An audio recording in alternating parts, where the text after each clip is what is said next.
Hello and welcome to Tag1 TeamTalks, the webinar and podcast series about emerging web technologies. I'm your host, Preston So, and welcome to our Tag Team Talk on ReasonML. I'm very excited for this talk today. We're going to be talking about building resilient web applications with the need for mission-critical stability. I'm Preston So. I'm your editor-in-chief here at Tag1 Consulting and also Senior Director of Product Strategy at Oracle and author of Decoupled Drupal in Practice. I am the host and moderator of Tag1 TeamTalks.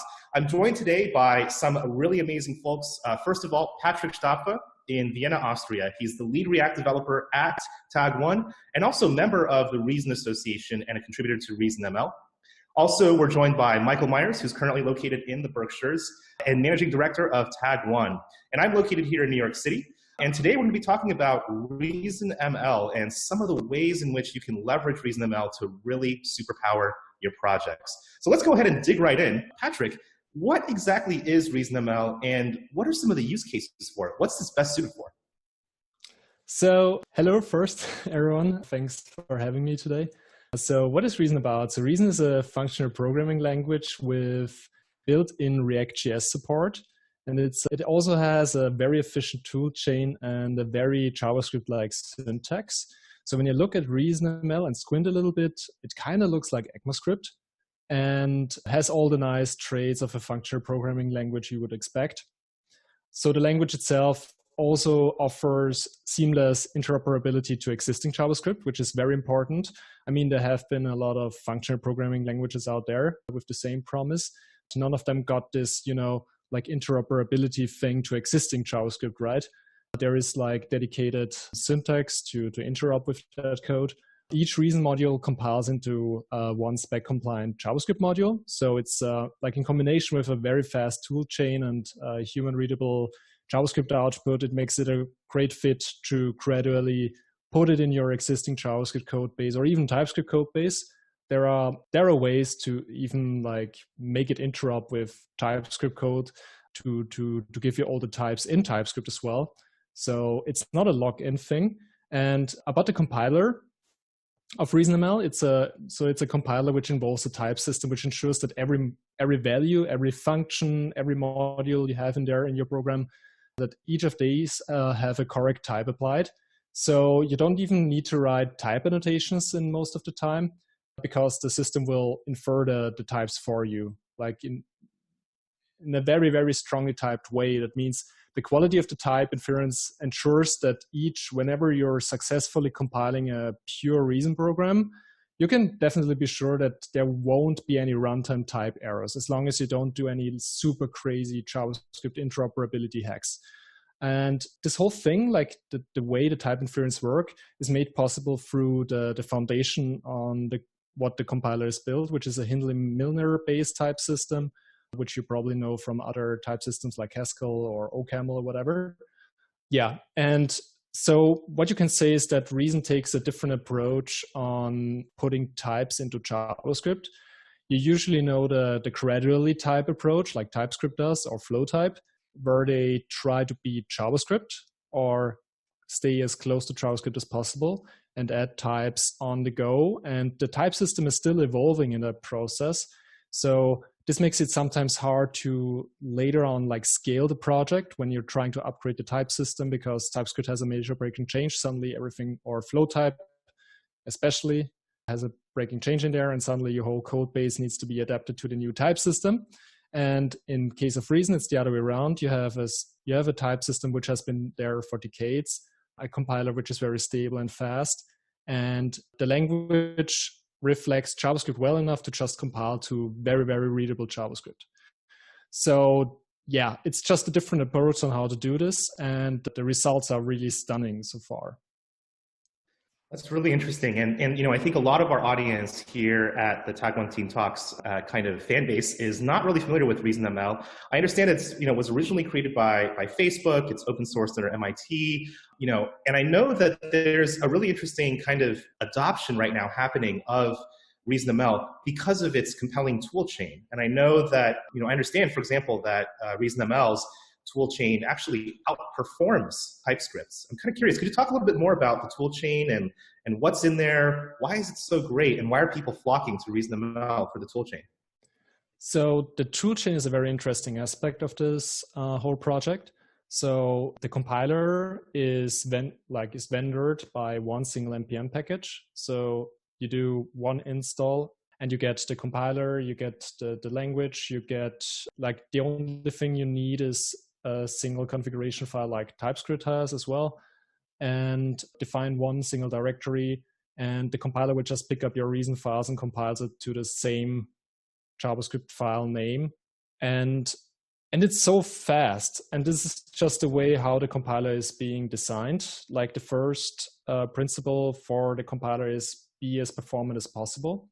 So I don't want to go into the nitty-gritty of the compiler itself, but it's using like really aggressive strategies to isolate the modules into specific compilation artifacts. And it also doesn't try to run like a process and be in watch mode and then do incremental builds. It has a different approach. It will just do a clean build like super really fast. And later on, when you change a file, it is clever enough to understand the relations to each module, which a lot of compilers do, but it does it in a way that's more efficient. So usually when you're just changing one file after a cold build, the change is not even noticeable. Like the compilation step is so fast, you don't even know if your, like watcher has been updating or if it recognized the run because it's so fast. And like, I always had problems like when I was using TypeScript in code bases. TypeScript is written in TypeScript, the compiler itself. So it's based on the JavaScript runtime. And that means it comes with the bulk of a JavaScript runtime. So the boot up times and just the way data structures are like organized inside the compiler just makes it a little bit slower than if you take a compiler, compile it to native code, which is running on bare metal, compiled to each platform. This is also what the BuckerScript or the Reason compiler is doing. It's compiled to native. And yeah, that's probably the way why it's so fast. So let's take a little bit of a real world perspective here, because I think that this is really interesting to me. I think that the fact that the compilation step is such a sort of a focus of optimization of ReasonML, excuse me. I'm kind of curious, how does this apply to the real world? Is there an example, for example, where you have seen ReasonML really speed up a project or help with some obstacles in a project? Why would ReasonML be a better choice for projects? So a few things, like what I would like to say is that there are certain scenarios or certain applications, especially where you want to use ReasonML. So as I said, like the type system is strongly typed. So every value in your program has a properly applied type.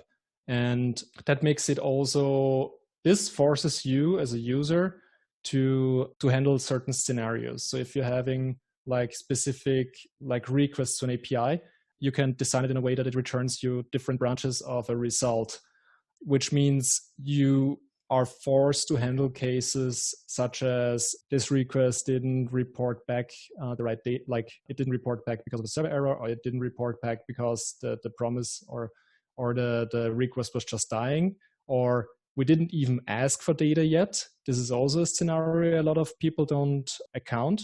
So what you often see is like inconsistent UI in React applications where the loading screen is like loading, although you didn't even type something, or you typed something previously and then there was an error and suddenly it chose the loading spinner.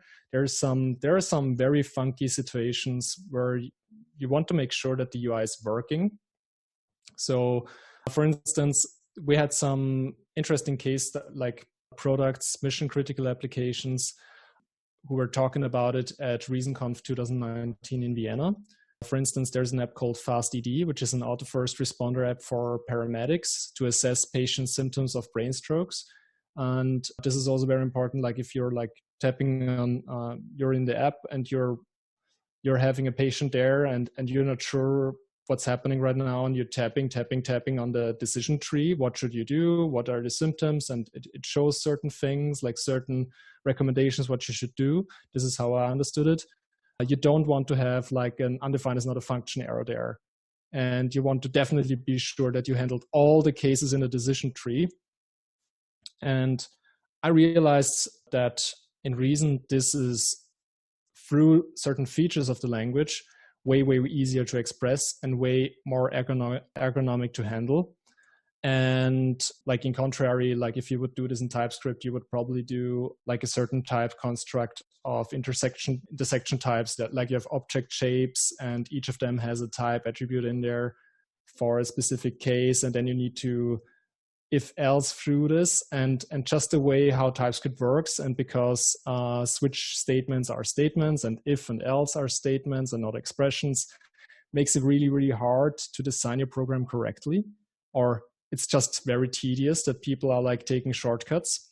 And then sometimes you just want the compiler to just tell you what you're missing. And for these scenarios, it's like amazing. Another application would be like the Sotheby's online bidding app. So it's an online platform for high value products such as art or something which is like a magnitude more expensive than your average thing you would buy on eBay. There's also like a nice ReasonConf talk about it. This is also super important. Like if you're doing live bidding, you want to make sure that your UI is not glitching out while you're like putting in the numbers, because this would mean that you probably don't be the highest bidder and stuff like this. There was another application which is made by CCA.io. It's a railway safety app for the French and Swiss railway traffic companies or societies or whatever the organizations are called. And this is also super mission critical. Like if you have a train and the train passes a red light, the train conductor needs to report back to the mission control and tell them what happened and how it happened. And there is a huge, very complex form for that. You don't want to mess it up either, because like if mission control is doing something wrong and scheduling the trains wrongly, that might be a problem. So there's also like, again, this idea of having a huge decision tree, a huge complex data structure. And you need to make sure that your program is covering all of these cases. And or another example, blockchain technology. There's a blockchain called Coda, and they're building their blockchain in OCaml. So the whole system is in OCaml for handling all the blocks and whatnot. The blockchain wallet is actually a React application or even an Electron application. So they use it with Reason to have all the type guarantees in there as well. And super mission critical, right? Like you don't want your wallet to glitch out and destroy some data or whatever. Yeah, so these would be like the things. Another example, what I think is really cool, like in a rich text section, like when you're expressing a system, which is also just structured data. It's a tree-like data structure in a sense. And you just want to traverse this tree and render out the correct UI elements. And the way how Reason handles recursion is also super nice. There is also like a dedicated notation for tail recursive functions. So you can have tail recursion and the compiler will optimize it for you if you do it correctly. And this makes it very pleasant to traverse trees also when you're writing certain parsers or whatever, language parsers or parse strings or all this kind of jazz, what would involve like complex logic. So I hope I answered the question. Took a little bit longer, but... No, of course. I think this is a really good illustration of some of the great applications or great situations where you want to use ReasonML.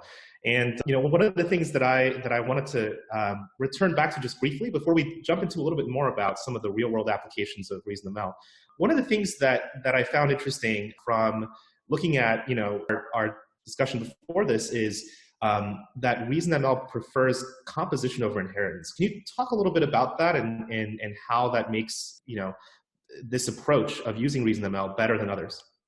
Yeah, so in Reason there is a concept of modules, the same way as there are modules in JavaScript, but a little bit more sophisticated. Every file in a Reason codebase is automatically a module, and each module exposes a list of functions, types, constant values, whatnot. And you can also have submodules. And So you can imagine it like namespaces. You define a module, my module, inside another file module, and you can access it with the dot operator. So my module or my module dot my nested module. And then you can access all the values in there.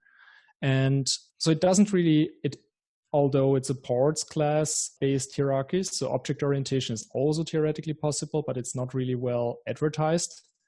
It goes with modules for everything. There are certain constructs which you can do. So you can create a module and put some elements in there. And then you can include the content of a module inside another module. So if you want to design some complex, more complex inheritance-like pattern, you can do this with modules only. You want to have a certain set of functions, just create a new module and include the previous module and then override the functionality of it. Or define the interface of a module as a module type signature and annotate your modules you want the signature to comply to. So you have structurally shaped module types, which can comply to interfaces. But at the same time, you are kind of like nudged into a way where you just design functions and the functions receive values.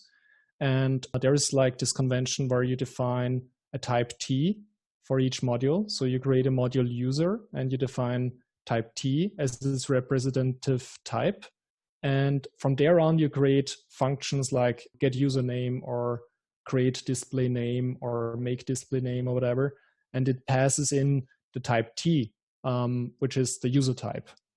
And this makes it way easier to compose functions together because like if you want to handle different types, you would, or what do I want to say is you don't really need to think about like making a subclass and then call the super function before, otherwise it needs to initialize all the values in there. And then you have the this keyword to do this and that. You don't really need to carry along this implicit knowledge because everything is like expressed as this one type. You pass it into a function and do whatever with it. Yeah, this is like the thing. And then you have like the pipe operator, which makes it possible to chain function calls together in a very nice way. So you would create a user, for instance, and pipe it into the get display name function, and the get display name function should be uppercase, so you pipe it into the JString uppercase function. And everything would neatly line up as this. You have the value, then you have a pipe operator, next function, pipe operator, next function. This allows to build the smallest functions possible of this specific module type. And then if you have more complex use cases, which you usually would encode in a method or whatever, you just ad hocly create a new function chaining these things together. And since first class functions are in JavaScript, are a JavaScript feature, they're also a feature in ReasonML, of course. It's very easy to just create the things you need at the place you need them, instead of like thinking about an architecture and like, okay, I need this to express a function for that. And some people would then say, okay, yeah, let's make it a more specific subclass for that. And suddenly everything is getting more complex than really necessary. Yeah, and I think you see this quite often when it comes to React code bases where you're having to, invoke super all the time, having to pass all these props all over the place, and it becomes really a kind of confusing to understand how the components in React inherit to one another and how they're handling each other. I'm very curious. Does the module handling and the approach that ReasonML takes with the with some of the syntax and with some of the module handling, how does that improve, let's say, how people handle state in React components or how people handle React components and their complexity in general?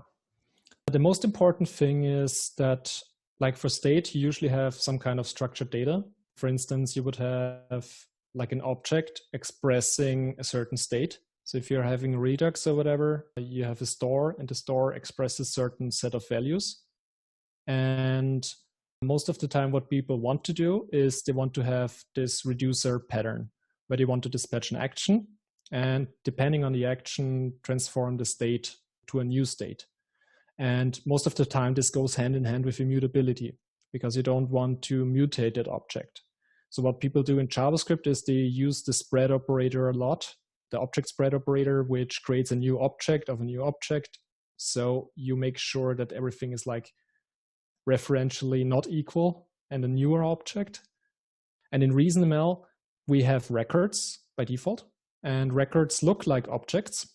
So they have a closure and they have attributes, but they also compile to JavaScript objects on the JavaScript side.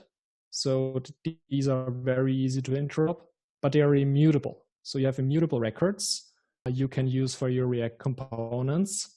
You can use the use reducer hook. You can use all the hooks there are. There are bindings to, like there are official bindings from Facebook to Reason React, to React.js. They are called Reason React.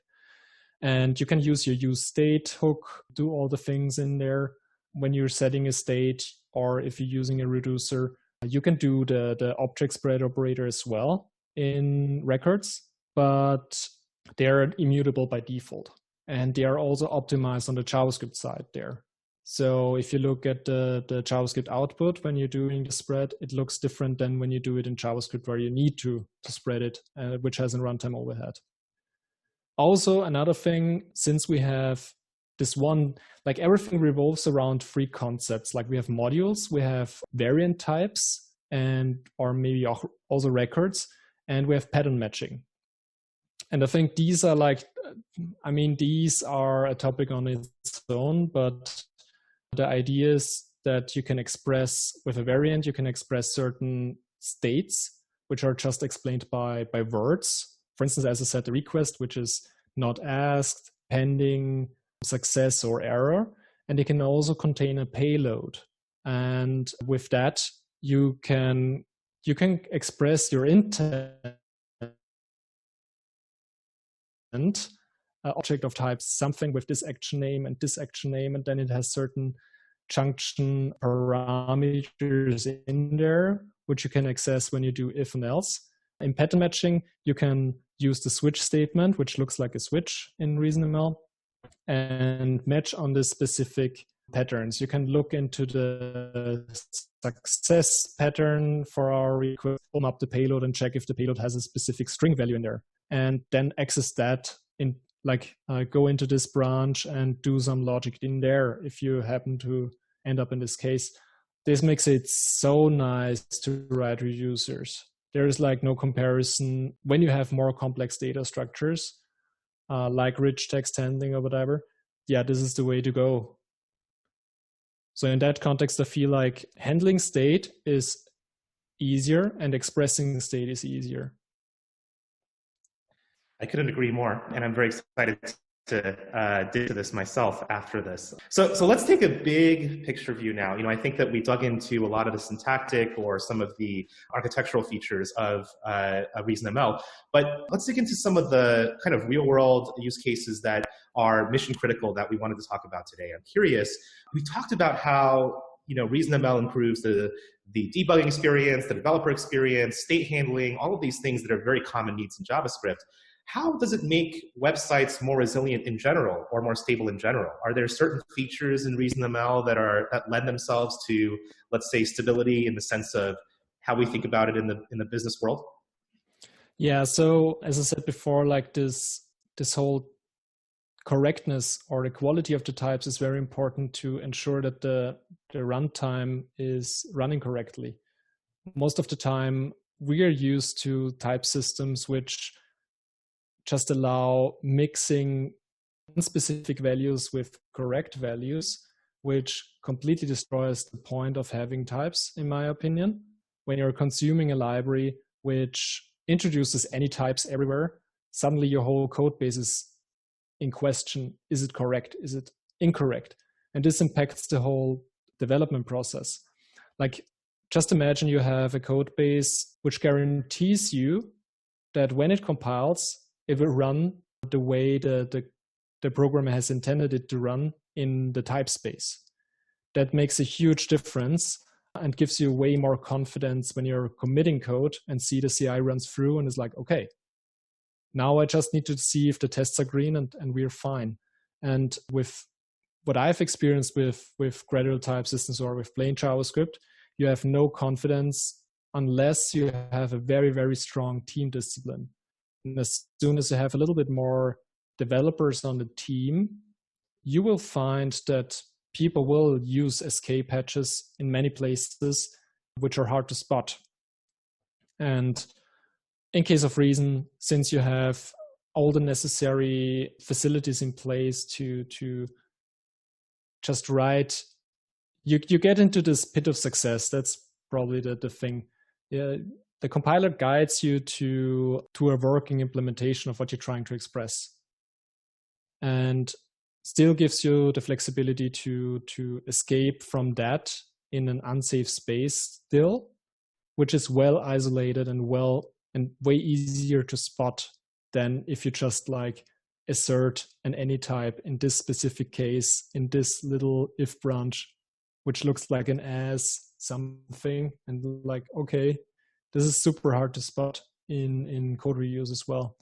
So I think it's not only technically helping writing better, more stable websites, but it's also socially helping, giving the engineering team the confidence in committing stuff and merging stuff. Like if they say, okay, the compile process goes through, I'm pretty certain this works the way it should be, and it will not crash.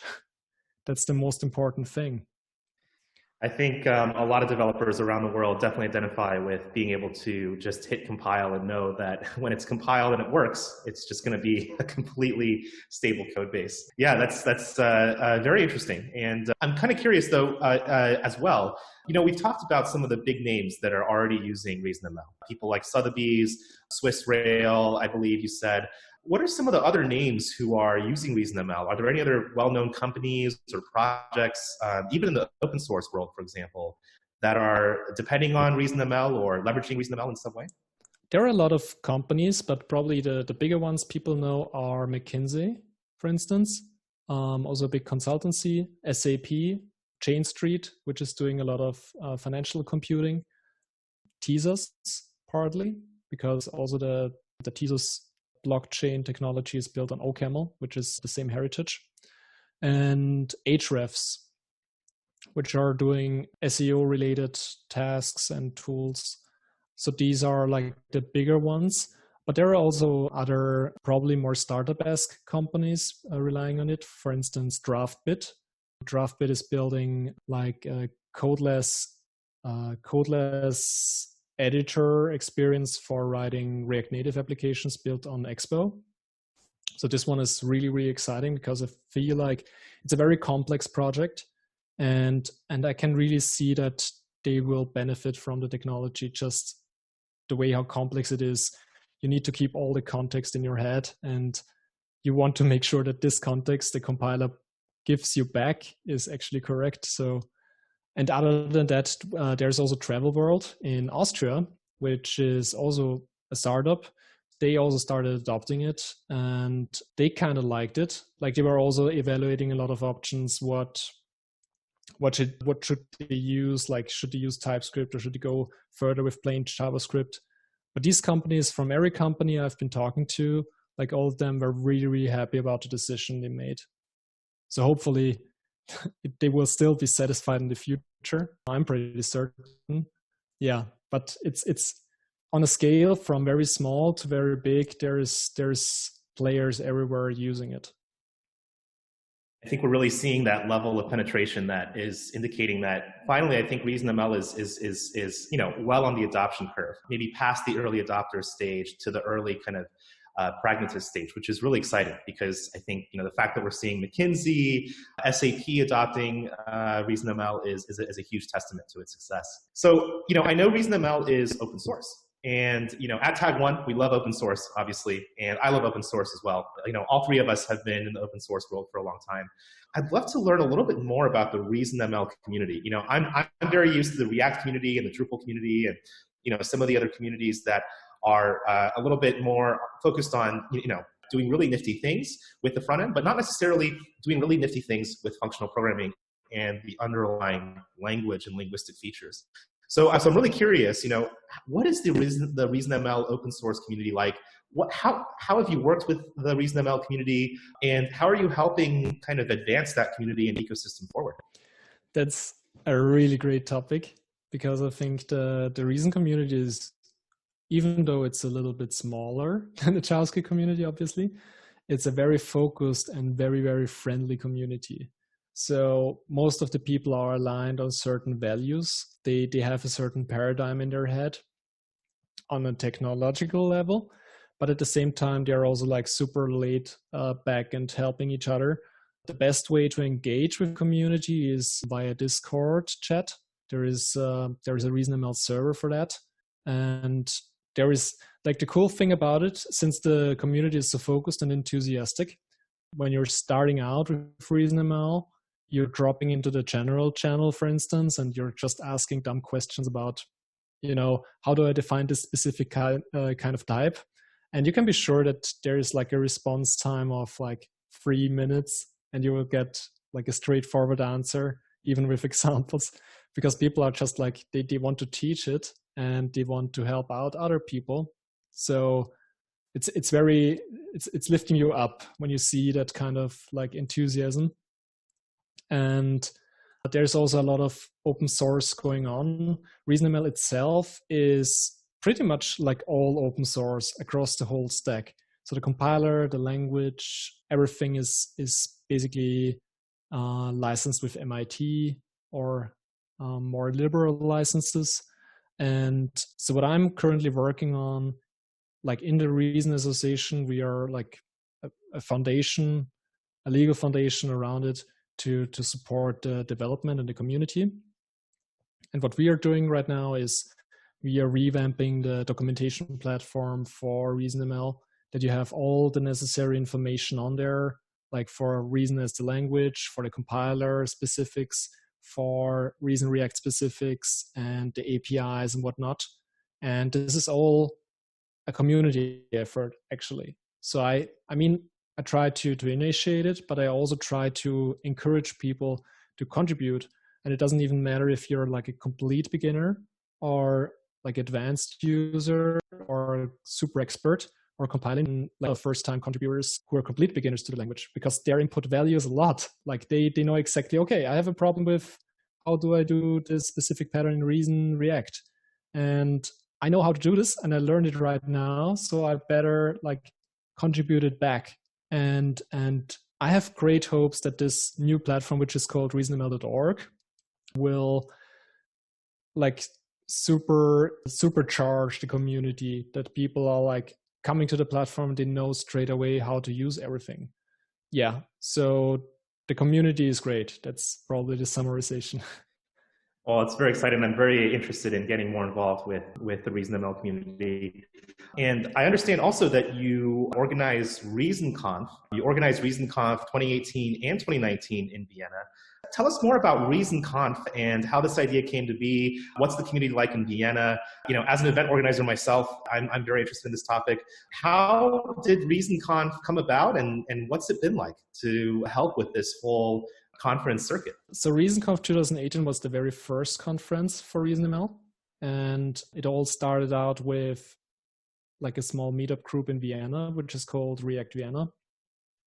It has grown substantially the last few years, but we had this like thing going on before ReactiveConf in Bratislava, where we invited speakers from like who were traveling to Bratislava, and one day before they came to our meetup and talked about their talks, and it was really great. And there was also people talking about ReasonML, like Sean Grove or Jared Forsyth.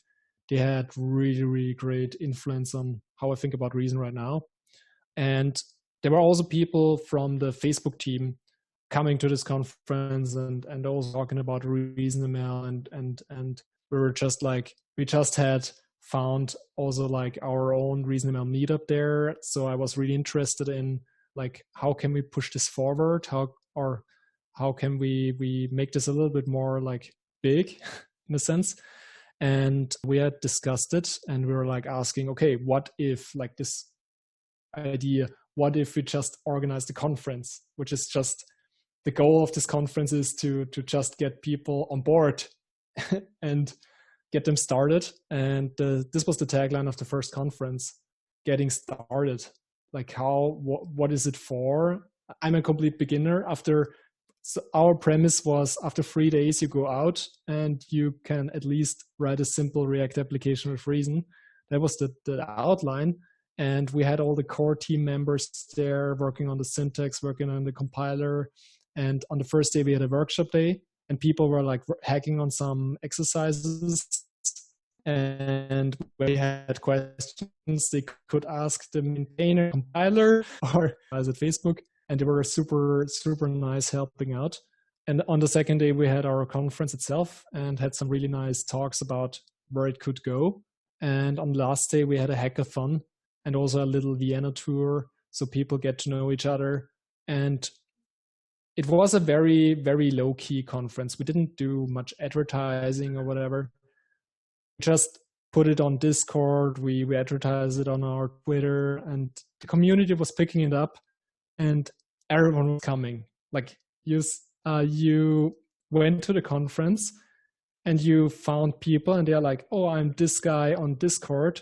And you're like, "Oh, this is how you look like." Okay, I didn't expect that you're also here. So it was really like a family get together after people have been contributing so much to the ecosystem already in the first conference.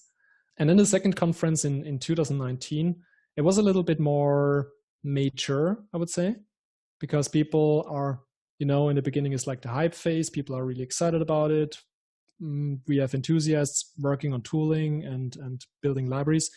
In the second conference, we wanted to focus this aspect that ReasonML is not just a toy, but more like a real mature platform you can build on now, and you don't have to wait.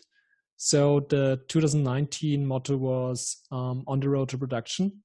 That's why we have a lot of references in there about ReasonML 2019, because people were talking about their applications and why they use Reason and why they like Reason.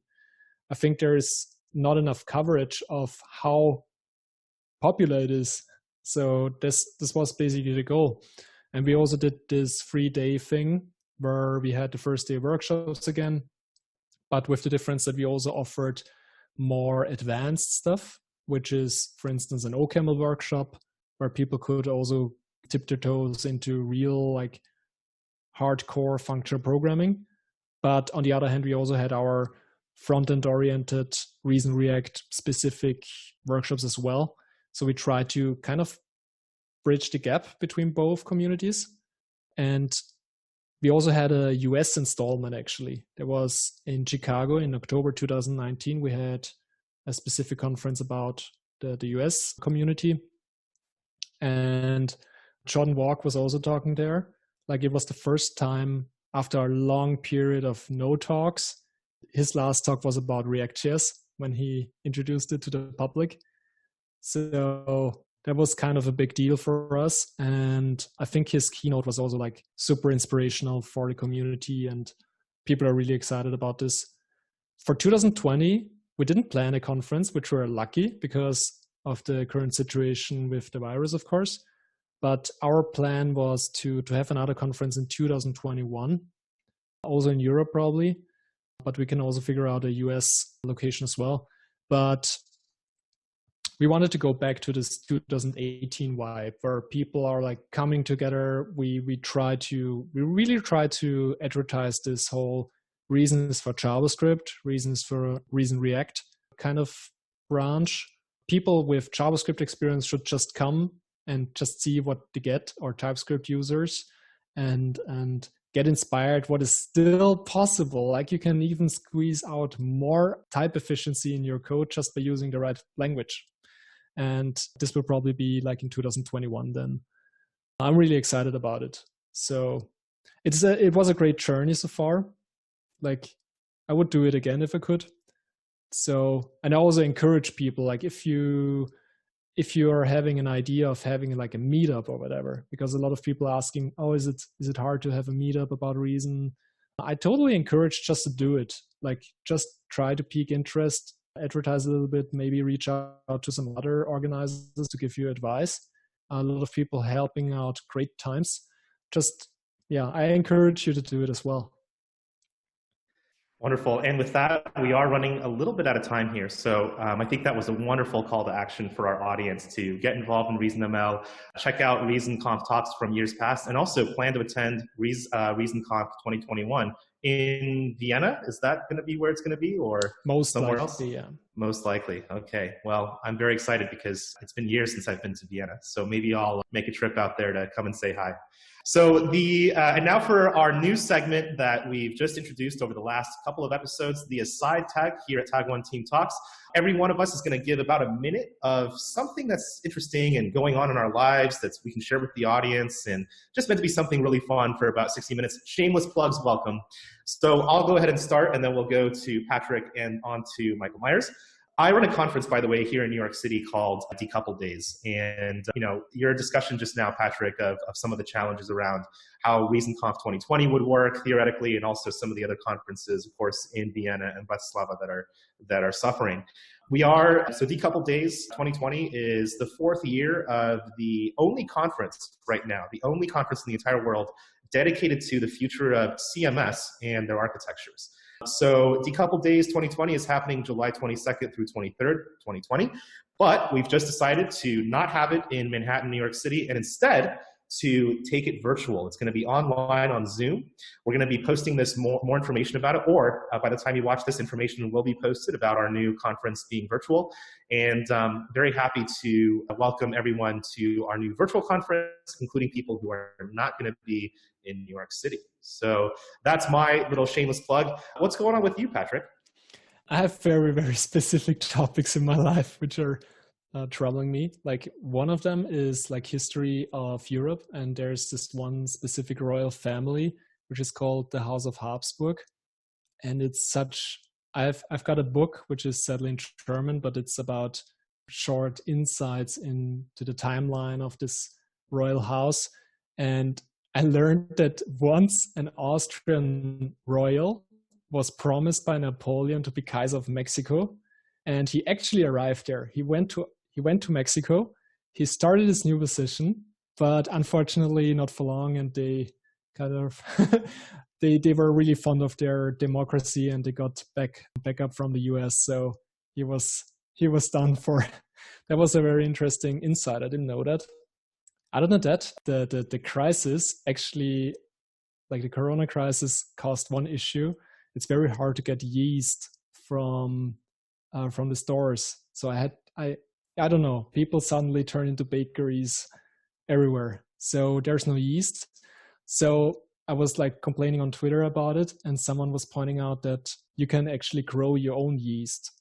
And I realized that's true. It's actually super easy. You just take a bottle of water and put into like dates or other fruits, dried fruit without sulfites, and put in a spoon of sugar, and then just let it stand.